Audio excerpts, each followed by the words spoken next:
children, today I have come up with two topics which are very important topics in terms of your competitive examinations and also in terms of your boards. And the topics are Wheatstone bridge and meter bridge. So today in this class we'll be discussing Wheatstone bridge and meter bridge.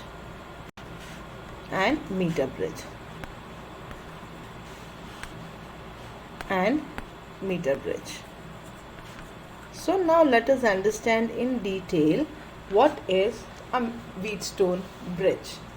So a Wheatstone bridge is an arrangement of 4 resistors. So what is a Wheatstone bridge? It is an arrangement of 4 resistors which is used to determine one of the unknown resistor.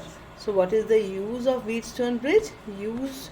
Used to determine one of the unknown resistor.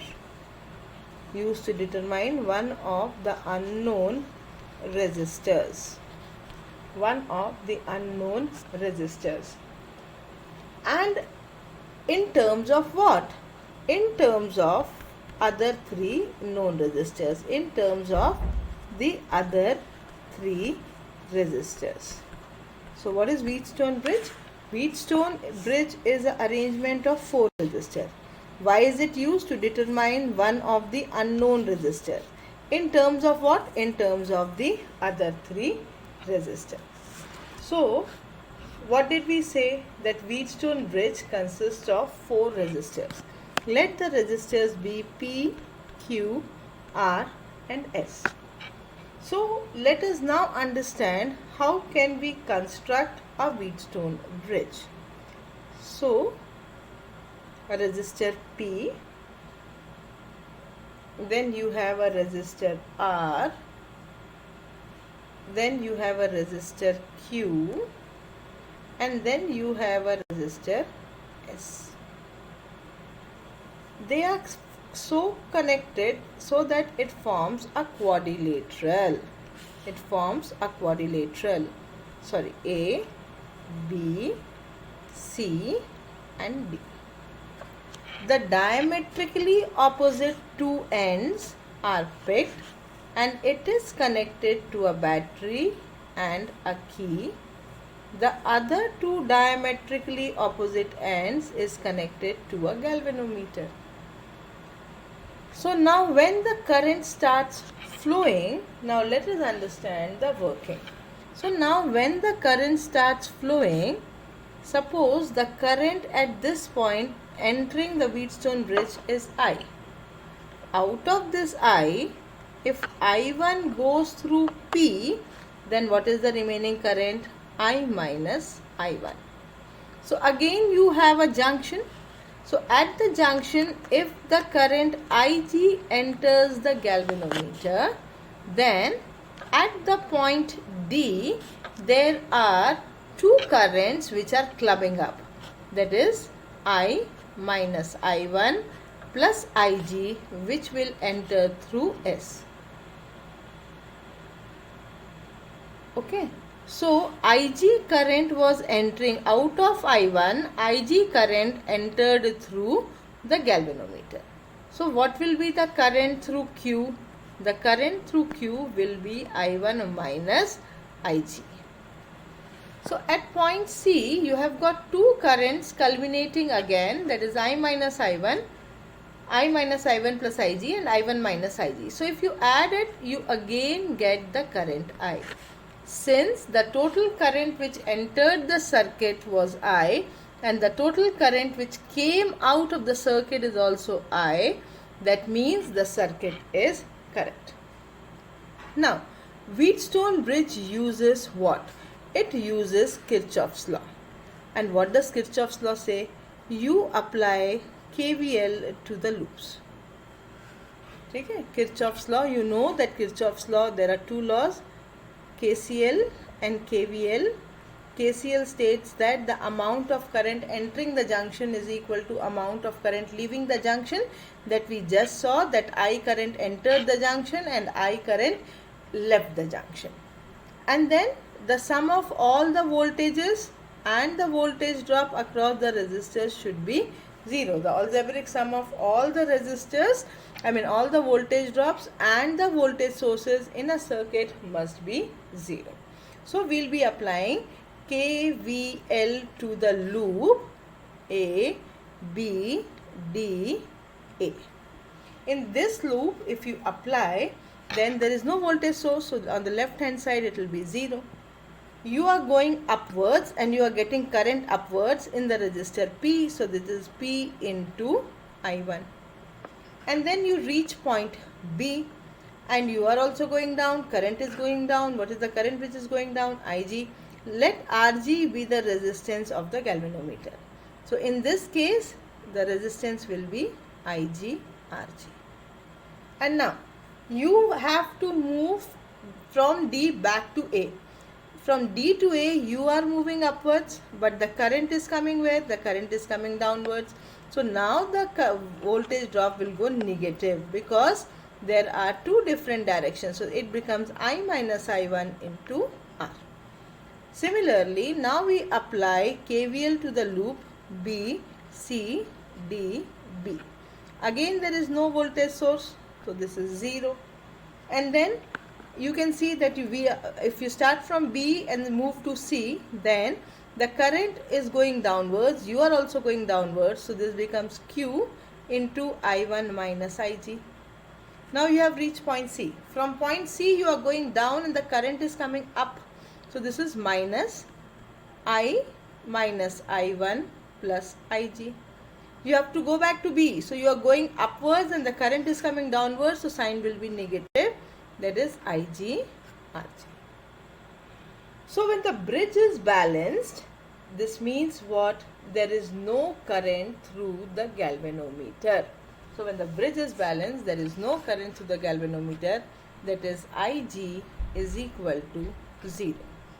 So if we put Ig is equal to 0 in both the equations, we get 0 is equal to Pi1 minus I minus I1 into R, and 0 is equal to Qi1 minus I minus I1 into S.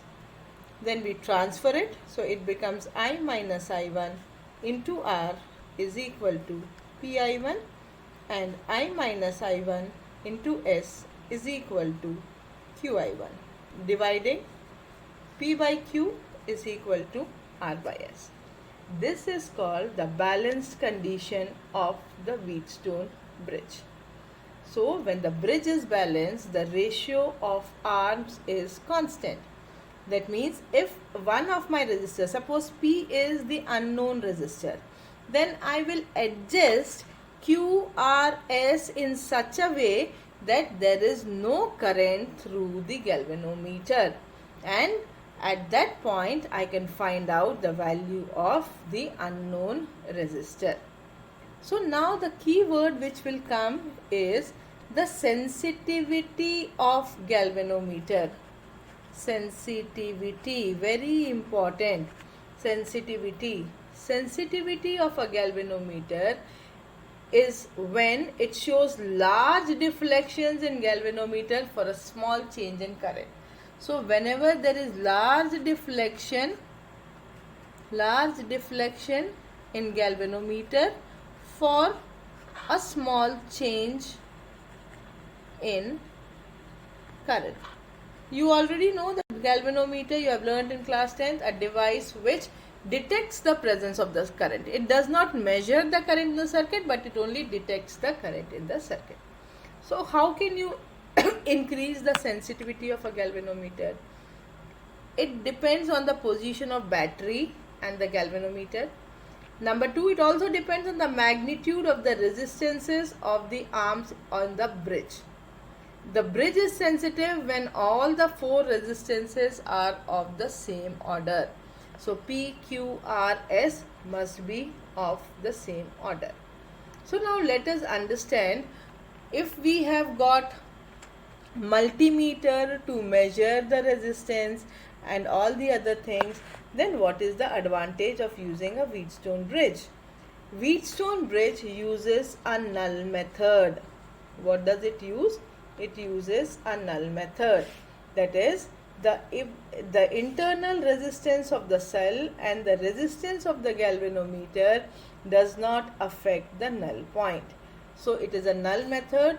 Neither Rg nor the internal resistance of the cell has any effect on the null point. Next, it does not involve any measurement of current. Current is not measured at all.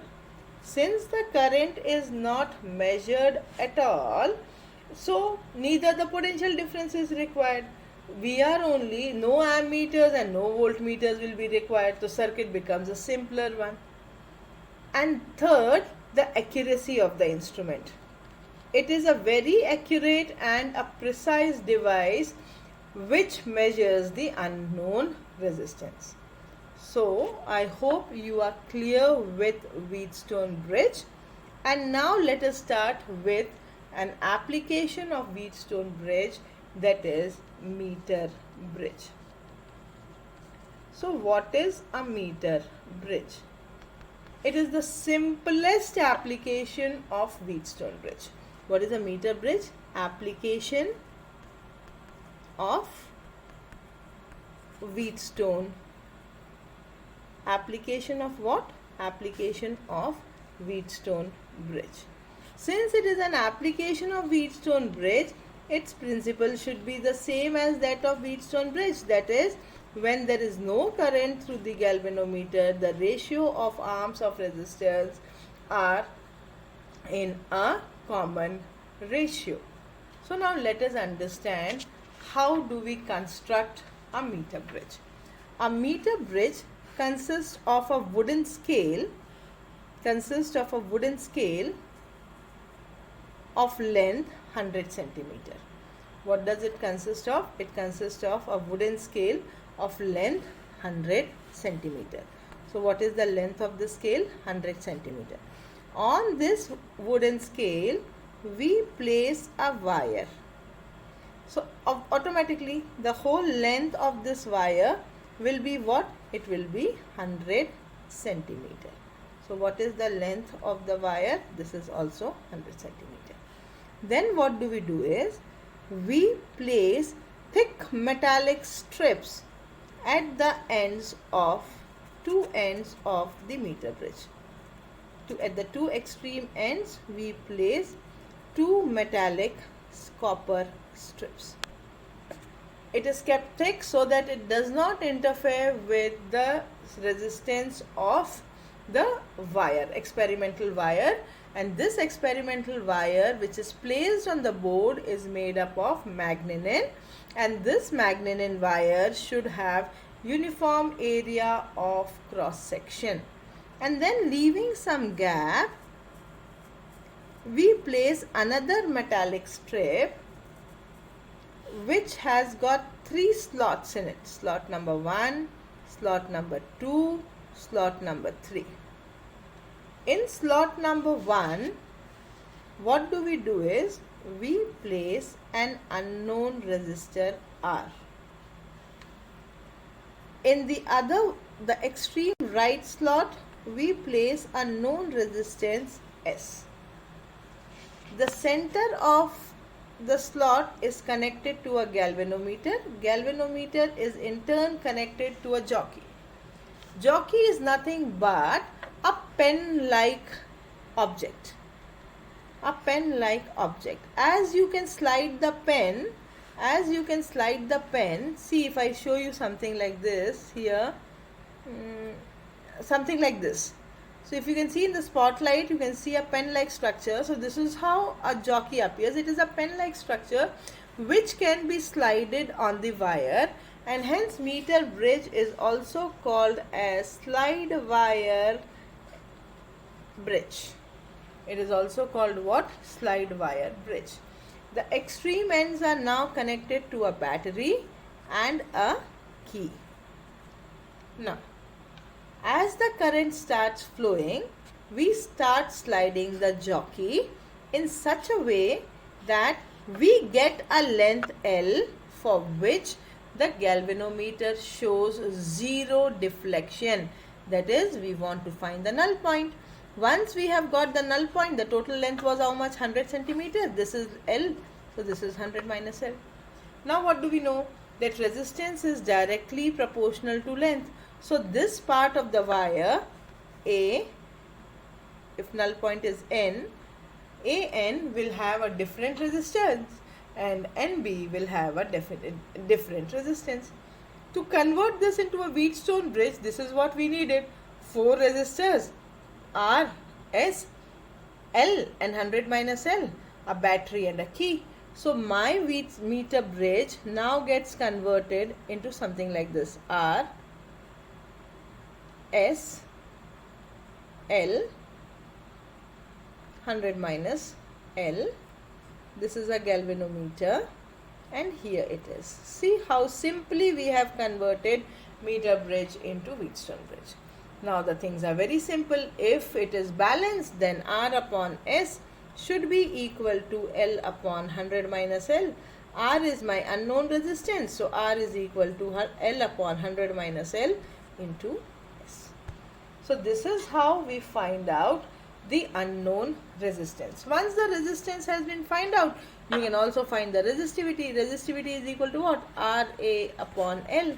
What is area of the wire? Area is pi r square upon L, where L is what?